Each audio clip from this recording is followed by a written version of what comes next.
This video lecture is presented by Dr. Kanak Dwivedi, Professor in School of Education, Babu Banarsi Das University, Lucknow.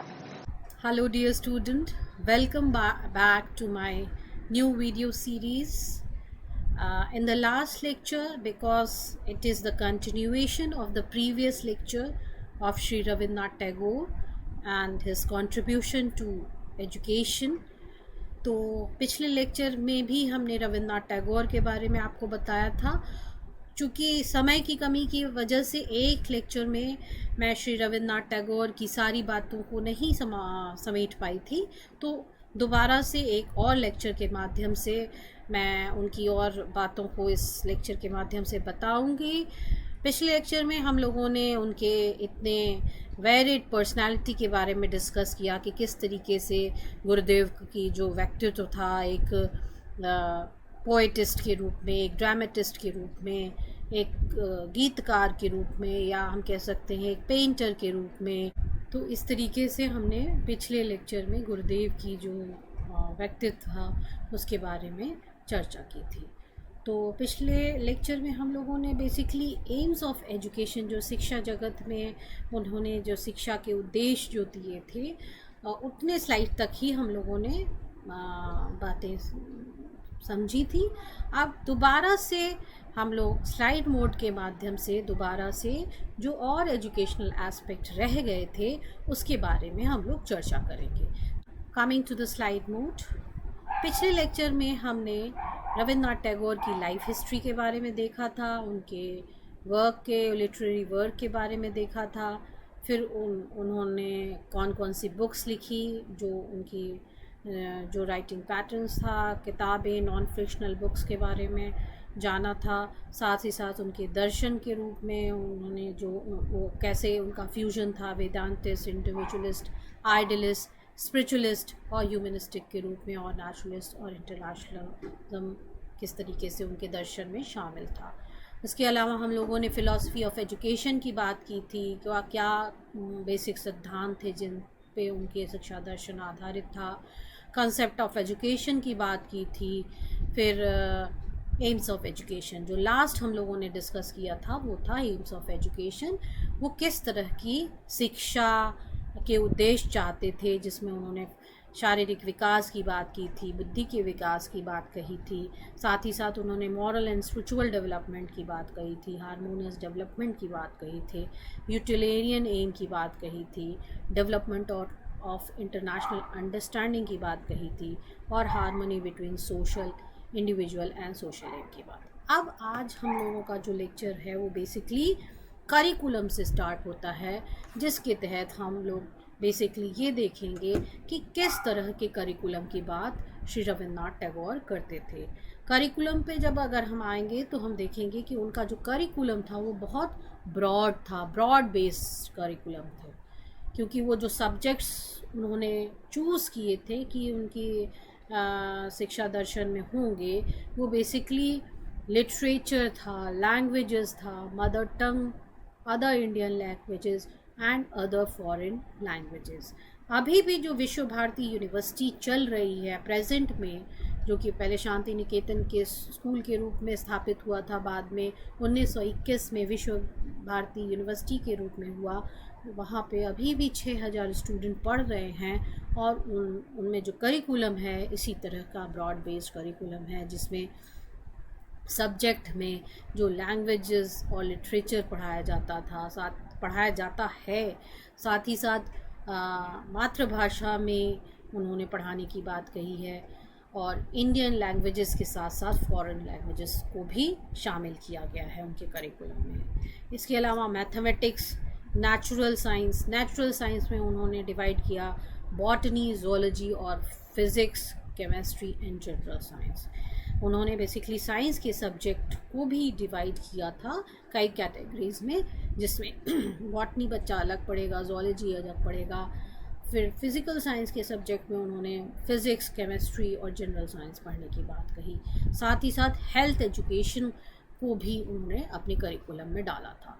Social sciences में उन्होंने geography, history, civics, economics and sociology को रखा। मतलब जो humanities के subject थे उसमें उन्होंने भूगोल पढ़ने के लिए कहा, इतिहास पढ़ने के लिए कहा, सामाजिक शास्त्र पढ़ने के लिए कहा, साथ ही साथ इकोनॉमिक्स और समाज शास्त्र भी पढ़ने के लिए कहा।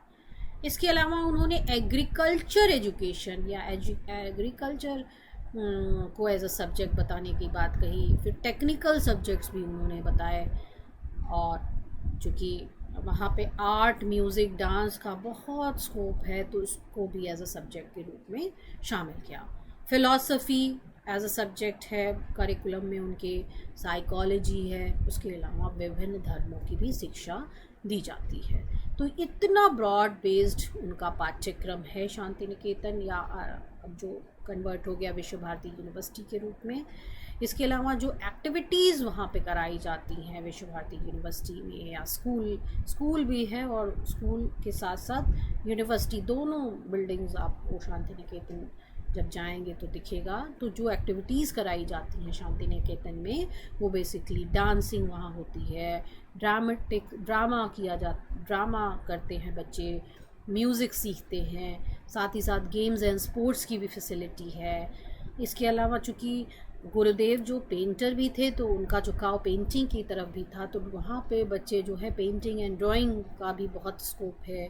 एक्सकर्जन करते हैं बच्चे, क्योंकि बहुत बड़ा एक परिसर है, एक्सकर्जन के थ्रू पढ़ते हैं। एग्रीकल्चर एंड गार्डनिंग भी वहाँ होती है और उसकी भी पढ़ाई होती है। रीजनल स्टडी मतलब प्रादेशिक शिक्षा भी करवाई जाती है, लेबोरेटरी वर्क होता है, और साथ ही साथ समाज सेवा की भी बातें बताई जाती हैं। तो ये टोटल एक्टिविटीज़ जो हैं वो पाठ्यक्रम के तहत ये सारी चीज़ें शांति निकेतन, या हम कह सकते हैं विश्व भारती यूनिवर्सिटी जो एक ब्रॉड करिकुलम प्रोवाइड करती है उसके अंतर्गत ये सारी चीज़ें आई, जिसमें dancing, dramatics, music, games and sports, drawing and painting, excursion, agriculture and gardening, regional study, laboratory work and social service. साथ ही साथ तीसरे बहुत इम्पॉर्टेंट चीज़ जो आपको विश्व भारती यूनिवर्सिटी या शांति निकेतन में दिखेगी वो है actual living and community service. Actual living, actually वहाँ पे आप जाके देखेंगे कि वहाँ पे किस तरीके से समाज के लिए काम करने की, कम्युनिटी सर्विस की बात बताई जाती है। अब हम बात करेंगे कि कौन से मेथड्स ऑफ टीचिंग वहाँ पे अप्लाई होता है आपके शांति निकेतन या जो विश्व भारती यूनिवर्सिटी है उसमें बच्चों, क्योंकि गुरुदेव जो थे वो नेचुरलिस्ट दिखते हैं, तो नेचुरलिज्म में किस तरह से पढ़ाने की बात कही, प्रकृति में रहकर लर्निंग बाय डूइंग की बात उन्होंने कही थी। साथ ही साथ जब आइडियलिस्ट देखते हैं तो आइडियलिज्म की फ़िलॉसफी से रिलेटेड उन्होंने बात कही कि इस तरह से मतलब प्योर आइडियलिस्टिक मेथड्स को नहीं अपनाया, बट वैल्यूज़ उससे रिलेटेड एक गुरुकुल पद्धति से वहाँ पढ़ाया जाता है। साथ ही साथ टीचिंग वाइल ट्रेवलिंग की बात कही, मतलब आप कैसे एक्सकर्जन के थ्रू, टूर के थ्रू कैसे आप पढ़ सकते हैं। डिबेट एंड डिस्कशन मेथड बहुत इम्पॉर्टेंट है शांति निकेतन की या विश्व भारती में, जिसमें एक टॉपिक दे दिया जाता है और बच्चे डिबेट या वाद विवाद या डिस्कशन के थ्रू किसी निचोड़ पे पहुंचते हैं, किसी जस्ट पे पहुंचते हैं। या लर्निंग बाय डूइंग मतलब एक्टिविटी मेथड पे भी बहुत ज़्यादा जोर दिया गया है उनकी मेथडोलॉजी ऑफ टीचिंग में। इसके अलावा ह्यूरिस्टिक मेथड वो मेथड है जो कि नेचुरलिज्म की देन है, और नेचुरलिज्म में ह्यूरिस्टिक मेथड को बहुत ज़्यादा एम्फेसाइज किया गया है, जिसमें बच्चा स्टूडेंट को किसी तरह का कोई टीचर ज्ञान नहीं देगा।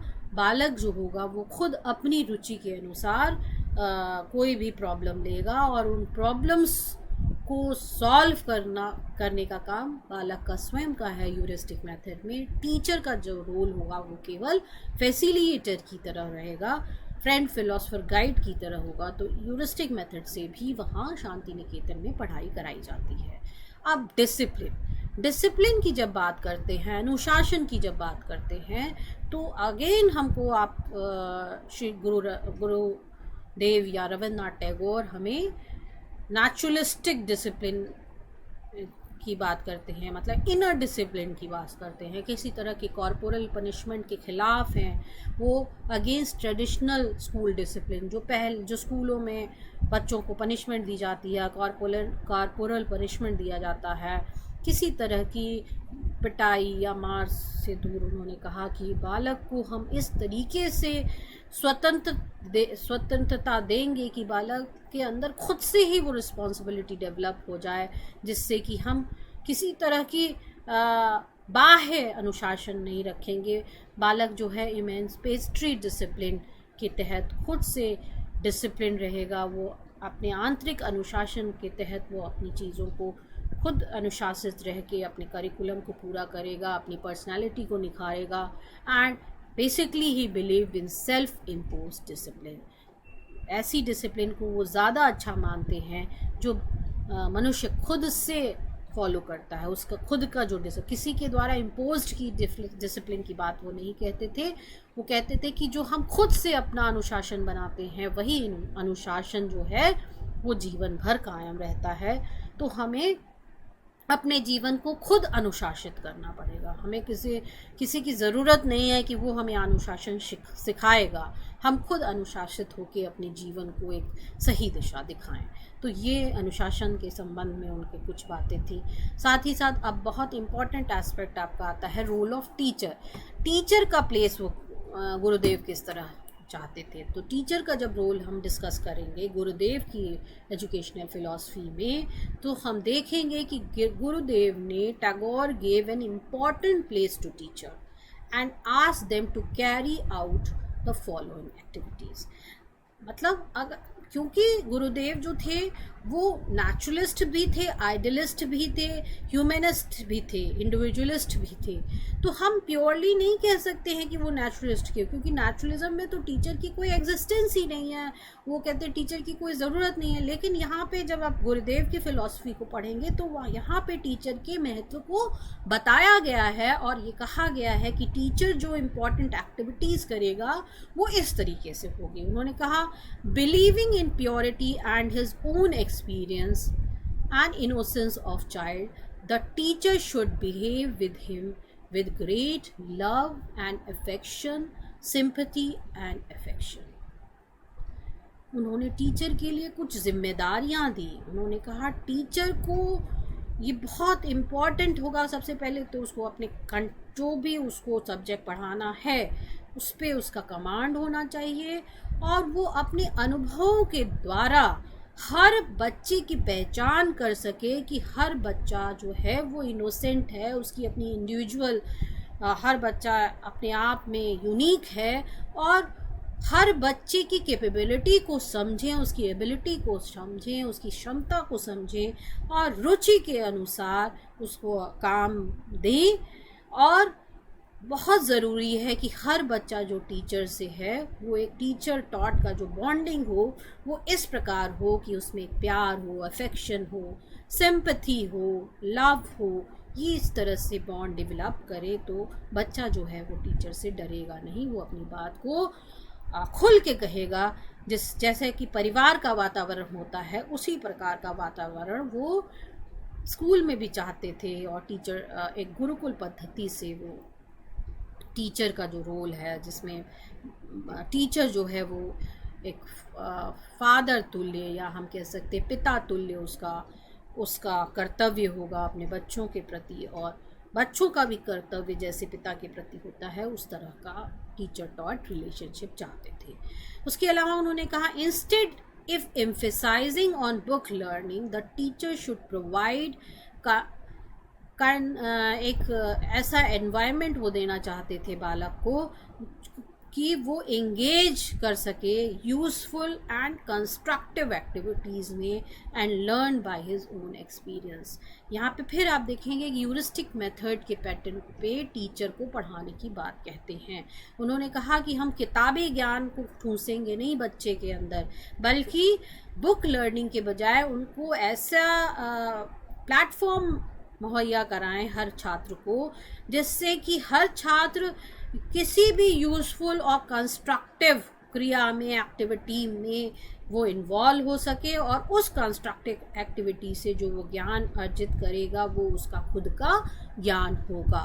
तो इस तरह से टीचर के रोल को उन्होंने डिफाइन किया। साथ ही साथ उन्होंने कहा the teacher should always be busy with motivating the creative capacities of the children so that he remains busy with constructive activities and experience।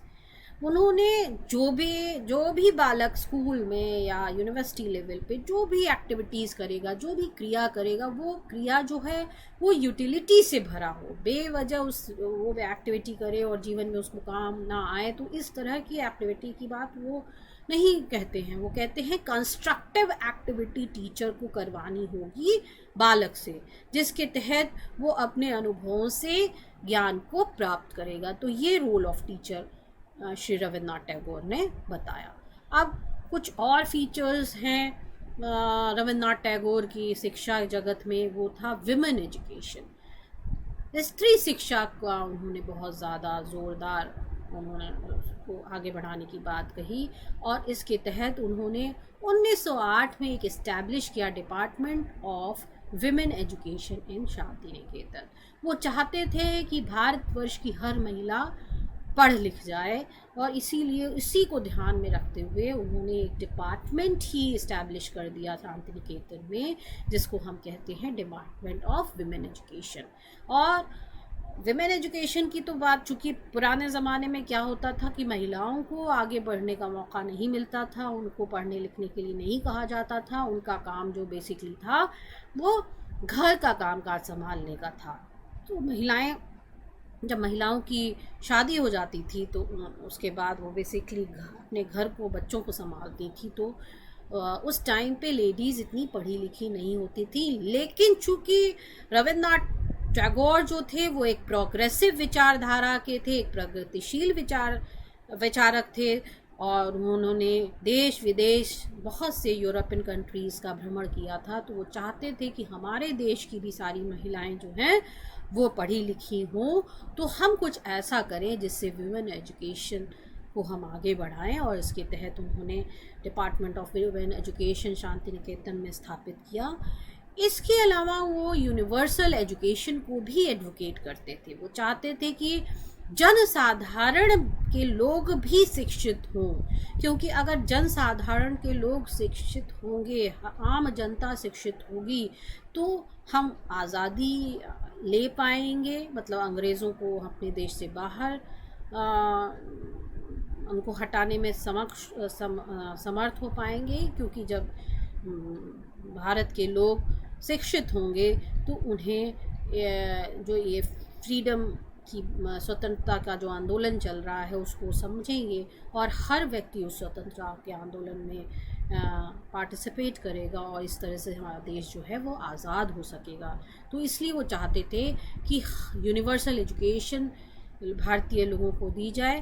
और एक और बहुत मेन क्राइटेरिया था यूनिवर्सल एजुकेशन का कि जिससे कि भारत की जो इतनी गरीब जनता है वो एजुकेटेड होगी तो उसका डेवलपमेंट होगा, वो इकोनॉमिकली डेवलप होगी, हमारा देश का इकोनॉमिक विकास होगा।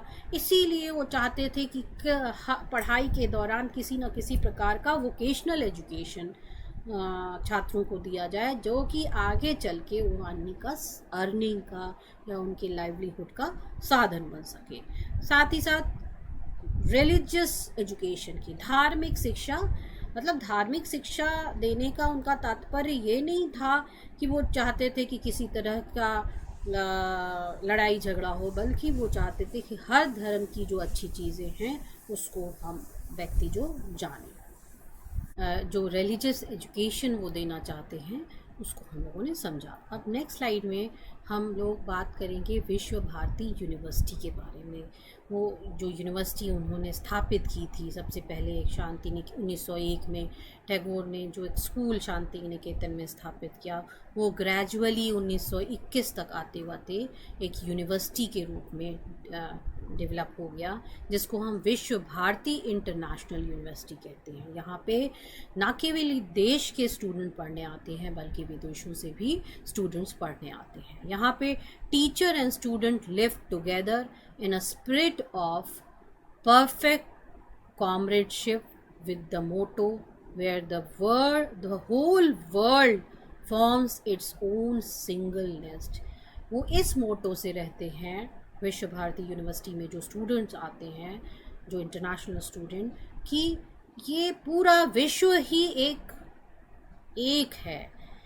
एक ग्लोबल यूनिटी की बात करते हैं, विश्व बंधुत्व की बात करते हैं, यूनिवर्सल ब्रदरहुड के तहत पूरे विश्व को वो एक मानते हैं। इस तरह से रहने कोई जो संकीर्ण आपकी राष्ट्रीयता है उसकी बात यहाँ पे नहीं की जाती है, पूरे विश्व को एक लेके चला जाता है। तो इस तरीके से हम लोगों ने विश्व भारती यूनिवर्सिटी के बारे में समझा कि जो विश्व भारती यूनिवर्सिटी थी वो 1901 में 1901 में Tagore setup a school Shanti Niketan.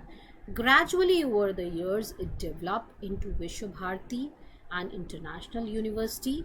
Teachers and students live together in a spirit of perfect comradeship with the motto where the whole world forms its own single nest. तो इस तरीके से हम लोगों ने विश्व भारती के बारे में भी इस स्लाइड के थ्रू जान लिया. अब हम लोग टैगोर की फ़िलॉसफ़ी का मूल्यांकन करेंगे, evaluation of Tagore's philosophy. According to Radha Krishna, Rabindranath did not claim to produce any original philosophy. मतलब रविंद्रनाथ टैगोर के अनुसार उनकी अपनी कोई फिलॉसफी नहीं थी, कोई अलग से कोई ओरिजिनल फिलॉसफी नहीं थी. His aim was not to analyse or speculate about Indian tradition. He expressed his own. Rabindranath Tagore expressed in his own vivid phrases and homely metaphor and showed its relevance to modern. मतलब राधा कृष्ण के शब्दों में अगर हम देखेंगे तो वो किसी तरह की अपनी ओरिजिनल उन्होंने फ़िलॉसफी नहीं दिया है, बल्कि डिफरेंट फ़िलॉसफीज़ का एमालगमेशन हमें दिखता है और अपने फ्रेजेस और होमली मेटाफर्स के थ्रू उन्होंने मॉडर्न लाइफ या प्रोग्रेसिव लाइफ की बात कही है. इसके अलावा H.B. मुल्हरी जी ने कहा कि Tagore was the greatest prophet of educational renaissance in modern India. He waged ceaseless battle to uphold the highest educational ideal before the country and conducted educational experiment and at his own institution which made them living symbol of what an ideal should be.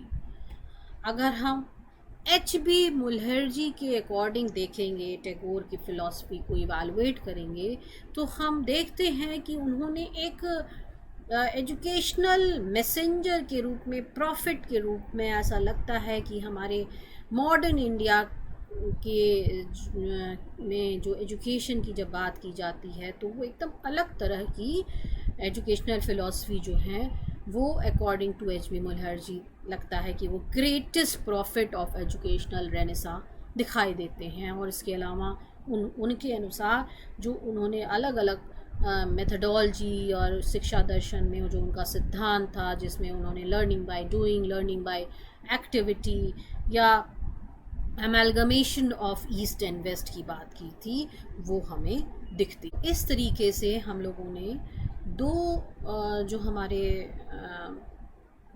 Lecture थे उनमें उनके through हमने श्री रविंद्रनाथ टैगोर की philosophy देखी, जिसमें हम लोगों ने शुरुआत की थी पहले लेक्चर से उनकी लाइफ हिस्ट्री, फिर लाइफ हिस्ट्री के अलावा उनके लिटरेरी वर्क्स के अलावा उनकी क्या फ़िलॉसफी थी, शिक्षा दर्शन क्या था, शिक्षा दर्शन में शिक्षा के उद्देश्य क्या थे, ये हम लोगों ने पिछले लेक्चर में देखा था. और इस लेक्चर के माध्यम से हमने शिक्षा उनका पाठ्यक्रम किस प्रकार का विश्व भारती का है, कितना ब्रॉड बेस्ड करिकुलम है, साथ ही साथ अनुशासन के विषय में वो क्या समझते हैं, डिसिप्लिन के विषय में उनके क्या विचार हैं, टीचर के रोल का किस तरीके से होना चाहिए, टीचर टॉट का रिलेशनशिप कैसा होना चाहिए, ये सारी बातें हम लोगों ने 2 लेक्चर के माध्यम से हम लोगों ने सारी बातें आपको बताई। अब मैं चाहूँगी कि आप एक वीडियो हम लोगों ने सारी बात बताई, और मैं चाहूँगी कि एक वीडियो के माध्यम से आप शांति निकेतन जो जगह है, जो पहले स्कूल के रूप में थी, उसके बाद यूनिवर्सिटी के रूप में परिवर्तित है, वहाँ पे किस तरीके से बच्चे क्या क्या करते हैं, शांति निकेतन की बिल्डिंग्स को, इन सारी चीज़ों को वीडियो के माध्यम से आप देखिए। मैं एक वीडियो आप लोगों को शेयर करूँगी। अब शिक्षा के लिए कुछ और बातें उन्होंने कहा, शिक्षा के कंसेप्ट के, एजुकेशन के जो बेसिक कंसेप्ट है, उसमें उन्होंने कहा कि शिक्षा जो है वो एक विकास की प्रक्रिया है। Education as a development process. कैसे डेवलपमेंट होगा? क्योंकि उन्होंने कहा एजुकेशन को, उन्होंने शिक्षा को उन्होंने कहा an all round development of human faculties. तो ऑल राउंड सर्वांगीण शिक्षा को उन्होंने कहा शिक्षा एक माध्यम है जिससे व्यक्ति का सर्वांगीण विकास हो सकता है। हमारे अंदर की जो ह्यूमन फैकल्टीज है उसको बाहर निकालने का जो तरीका है, एक माध्यम है, वो केवल और केवल शिक्षा है। तो मनुष्य का विकास जो है वो एक विकास की प्रक्रिया है जो जीवन पर्यंत चलती रहती है। फिर एजुकेशन एज अ हार्मनी, एक डेफिनेशन के माध्यम से अकॉर्डिंग टू टैगोर, कैसे उन्होंने कहा कि शिक्षा जो है वो एक हार्मनी के रूप में है। That education is the highest which not only impart information and knowledge to us but also promotes love and fellow being between us and the living beings of the world. मतलब किस तरीके से शिक्षा को अगर हम उसकी पोजीशन को देखेंगे तो उसका जो प्लेस है वो बहुत एक उसका ऊंचा दर्जा है, क्योंकि शिक्षा के द्वारा ही हम लोगों को ज्ञान देते हैं, इंफॉर्मेशन देते हैं, और इस तरीके से वो प्रमोट करती है एक विश्व बंधुत्व की भावना। हम अपनी शिक्षा के द्वारा लोगों को इंसानियत की भाषा सिखा सकते हैं, वैल्यूज़ की बात कर सकते हैं, नेचुरल डेवलपमेंट की बात कर सकते हैं, और जिससे ह्यूमन वैल्यूज़ डेवलप हो सकती हैं इस संसार में। तो एजुकेशन एज अ हार्मनी की बात कही। अब हम एम्स ऑफ एजुकेशन की बात करेंगे कि किस उन्होंने शिक्षा में किस तरह के उद्देश्यों की बात श्री रविन्द्रनाथ टैगोर करते हैं।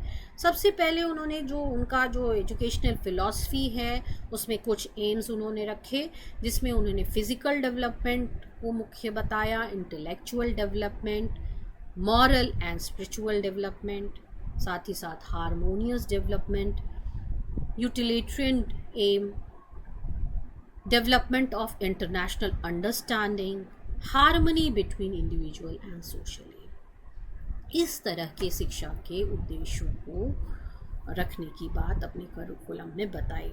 उन्होंने जो शांति निकेतन जो स्कूल बनाया था, उसकी शुरुआत पहले उन्होंने एक कमरे से की। फिर जब नोबेल पुरस्कार उन्हें मिला तो नोबेल पुरस्कार की जो प्राइस, जो उनको पुरस्कार में जो उनको डॉलर्स में पैसे मिले, उस डॉलर जो रुपए मिले उससे उन्होंने अपने शांति निकेतन स्कूल को और बड़ा फ्लरिश किया, और फिर बाद में वो कन्वर्ट किया विश्व भारती यूनिवर्सिटी में। तो उसका जो शांति निकेतन या विश्व भारती यूनिवर्सिटी का जो करिकुलम है उसमें जो शिक्षा के उद्देश्य उन्होंने रखे थे, उसमें बेसिकली उन्होंने बालक के शारीरिक विकास की बात, उन्होंने कहा सबसे बेसिक इम्पॉर्टेंट है कि हर बालक जो है वो सबसे पहले उसके शरीर जो है वो हष्ट पुष्ट हो, उसको न्यूट्रिशन वैल्यूज़ पता हो कि क्या खाने से उसका शरीर हष्ट पुष्ट हो सकेगा। मतलब उसके शारीरिक विकास की बात कही, क्योंकि उन्होंने कहा जब शरीर रहेगा तभी हम आगे की डेवलपमेंट प्रॉपर्ली कर पाएंगे। तो सबसे पहला मुख्य उद्देश्य उन्होंने रखा फिज़िकल डेवलपमेंट अपनी करिकुलम में, जिसके तहत इसीलिए उन्होंने प्रकृति में रहकर उन्होंने पढ़ने की बात कही, जिसमें बालक कभी पेड़ों पे चढ़ेगा, कभी दौड़ेगा प्रकृति में, और इस तरीके से उसका शारीरिक विकास जो होगा वो मैक्सिमम हो सकेगा। इसके बाद इंटेलेक्चुअल मतलब बुद्धि के विकास के लिए उन्होंने कहा कि वो जो सब्जेक्ट्स उन्होंने अलॉट किए। साथ ही साथ शिक्षा के उद्देश्यों में आइडियलिस्टिक उद्देश्य भी रखे, जिसमें उन्होंने मॉरलिटी की बात कही, स्पिरिचुअल डेवलपमेंट की बात कही। तो स्पिरिचुअल डेवलपमेंट में उन्होंने आइडियल्स की बात कही, वैल्यूज़ की बात कही, बालक के अंदर नैतिकता का विकास हो, कुछ नैतिक गुणों का विकास हो, तो इसके तहत उन बालक का मॉरल और स्पिरिचुअल डेवलपमेंट हो पाएगा, क्योंकि आध्यात्मिक विकास ही अल्टीमेट है, जिसके थ्रू बालक जो है वो या मनुष्य जो है वो ईश्वर को प्राप्त कर सकता है। फिर हारमोनियस डेवलपमेंट, पहले भी मैंने बताया कि हर अपने वातावरण से कैसे हम अडाप्ट करें, जो हमारे सराउंडिंग में चीज़ें हैं उससे हम कैसे एक समन्वय स्थापित करके हमारा किस तरीके से हारमोनियस डेवलपमेंट होगा। फिर उन्होंने कहा कि शिक्षा में कुछ भी नहीं रखेंगे, कोई भी उद्देश्य नहीं रखेंगे जो कि हमारे लिए ज़रूरी नहीं है। हम उन्हीं उद्देश्यों के शामिल करेंगे जो आगे जीवन में हमारे काम आए, उसी तरह के उद्देश्यों को हमको रखना है, जिसको करिकुलम में जो सब्जेक्ट हो वो आगे जीवन में काम आए। फिर डेवलपमेंट ऑफ इंटरनेशनल अंडरस्टैंडिंग, बार बार गुरुदेव कहते थे कि वो ईस्ट एंड वेस्ट का अमालगमेशन चाहते थे, क्योंकि गुरुदेव विदेशों में उनका भ्रमण काफ़ी रहा, तो विदेशों की अच्छी चीज़ों को, विदेशों के कल्चर को इंडियन कल्चर से फ्यूजन करके दोनों की अच्छी चीज़ों के निचोड़ को वो बालक को देना चाहते थे। तो और एक विश्व बंधु, तो हम मतलब एक नैरो नेशनलिज्म में ना फंस करके हम एक ब्रॉडर यूनिवर्सल ब्रदरहुड की बात करें। साथ ही साथ उन्होंने harmony with individual and social aim की भी बात कही। उन्होंने कहा केवल इंडिविजुअल की डेवलपमेंट ज़रूरी नहीं है कि बालक केवल अपने ही विकास की बात करे, बल्कि बालक का जब विकास होगा तो वो कुछ ऐसा कंट्रीब्यूट करे जिससे कि सामाजिक विकास भी हो सके। तो ये जो थे वो शिक्षा के उद्देश्य थे, जिसको हम लोगों ने समझा। अब जो करिकुलम, ये जो उद्देश्य थे वो शिक्षा के उद्देश्य।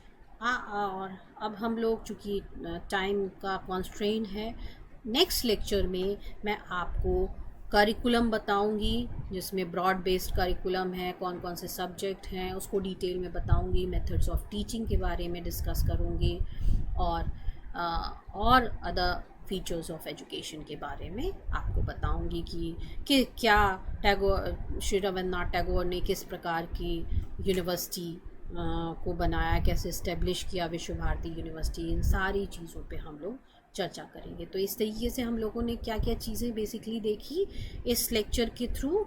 हम लोगों ने बेसिकली देखा कि उनकी लाइफ हिस्ट्री देखी, लाइफ हिस्ट्री में उनका कैसे लालन पालन हुआ, उनके पिता का क्या नाम था, उनके वर्क मतलब literary work as a poetry उन्होंने क्या क्या किस तरह के पोएम्स लिखे, उनको किस बुक पे उनको नोबेल पुरस्कार मिला, फिर कितने नॉवेल्स, फेमस नॉवेल्स लिखे, स्टोरी बुक्स लिखी, उनके जो कुछ ड्रामाज हैं, जो प्लेज़ हैं, Chitra, post office, king of dark chamber, ये कुछ प्लेज़ बहुत फेमस हैं। फिर उन्होंने नॉन फिक्शनल चीज़ें भी बताईं, साथ ही साथ उन्होंने स्पिरिचुअलिज़म की भी बातें बताईं। और जब हम उनके दर्शन की बात देखते हैं तो दर्शन के रूप में वो वेदांतिस्ट दिखते हैं, इंडिविजुअलिस्ट दिखते हैं, कभी वो आइडियलिस्ट दिखते हैं, स्पिरिचुअलिस्ट दिखते हैं, ह्यूमैनिस्ट दिखते हैं, और कभी कभी वो नेचुरलिस्ट भी दिखते हैं। और हम उनके टैगोर के इंटरनेशनलिज्म को भी हम लोगों ने देखा। साथ ही साथ हम लोगों ने फ़िलॉसफी ऑफ एजुकेशन में उनके जो बेसिक सिद्धांत थे उस पर बात की, जिसमें उन्होंने किस तरह के फ़िलॉसफी में किस प्रिंसिपल्स पे आधारित उनकी शिक्षा होगी, इस पे हम लोगों ने बातें की। साथ ही साथ कॉन्सेप्ट ऑफ एजुकेशन की बात बताई। उम्मीद करती हूँ आपको श्री रविन्द्रनाथ टैगोर की फ़िलॉसफी समझ में आई होगी। सो डियर स्टूडेंट, आपने ये वीडियो जो देखा, जो एक वीडियो क्लिप मैंने इस लेक्चर में मैंने ऐड किया है, जिसमें शांति निकेतन की को as a university school, as a university, उनके बिल्डिंग, उनके अंदर की चीज़ों को आपने जो देखा होगा, उससे आपको अच्छा लगा होगा और आप महसूस कर रहे होंगे कि आप दोबारा कभी आपको मौका मिले तो आप शांति निकेतन जाएं। और मैं चाहती हूँ कि इसी तरह हमारे स्टूडेंट जो यूनिवर्सल ब्रदरहुड का जो अप्रोच श्री रविन्द्रनाथ टैगोर ने रखा था उसको उस परंपरा को बनाए रखें और किस तरीके से हम समाज में आगे डेवलप कर सकते हैं इस अप्रोच को रख के, और संकीर्ण राष्ट्रीयता को छोड़कर हम नेशनल ब्रदरहुड की बात करें और जिससे कि हम पूरे विश्व को एक लेके चलें, ना कि केवल इंडिया बल्कि हम पूरे विश्व को एक लेके चलेंगे। पूरे विश्व की समस्याओं को जो अगर हम एक लेके चलेंगे तो उसमें बहुत सी ऐसी चीज़ें होती हैं केवल वो देश तक ही सीमित नहीं होती हैं। लाइक अगर हम कहते हैं कि ग्रीन हाउस इफ़ेक्ट हो रहा है या जो हमारा ओजोन लेयर है वो डिप्लीट हो रही है, या पोल्यूशन की अगर हम बात करते हैं, या अगर लेटेस्ट जो अभी चल रहा है कोविड-19, तो ये कोविड-19 केवल इंडिया की समस्या नहीं है, ये हमारे विश्व स्तर पे सारे लोग मिल के इस कोविड-19 से लड़ने का प्रयास कर रहे हैं और उसके थ्रू सारे विश्व के जितने भी देश हैं वो वैक्सीन बनाने में जुटे हुए हैं। तो ये क्या है, एक यूनिवर्सल ब्रदरहुड की ही पहचान है, जो कि बहुत साल पहले श्री रविन्द्रनाथ टैगोर ने इस बात को कहा था कि हम केवल अपने देश के हित के बारे में ना सोच के हम एक बड़े लेवल पे पूरे विश्व के हित के बारे में सोचें। तो मैं उम्मीद करती हूँ कि इस यूनिवर्सल ब्रदरहुड की सोच को, इस प्रोग्रेसिव थॉट को जो रविन्द्रनाथ टैगोर की है, इस विचारधारा को हम और आगे बढ़ाएंगे। और हमें उम्मीद है कि बहुत जल्दी इस कोविड-19 जो एक महामारी या पैंडमिक है उसको हमको बहुत जल्द सारे देश मिलके इस महामारी से हमें छुटकारा दिला सकते हैं। तो वो कहीं ना कहीं ये हमारे रविन्द्रनाथ टैगोर की ही शिक्षा की देन है, जिसमें आज सारे विश्व के देश लगे हुए हैं इस प्रॉब्लम से छुटकारा पाने को। तो उम्मीद करती हूँ कि आपको रविन्द्रनाथ टैगोर से रिलेटेड जितनी भी बातें मैंने बताई वो समझ में आ गई होंगी। इस छोटे से वीडियो क्लिप के माध्यम से मैंने रविन्द्रनाथ टैगोर के विषय में और जितना कंसेप्ट है उसको क्लियर करने की कोशिश की। Thank you so much once again. Bye students.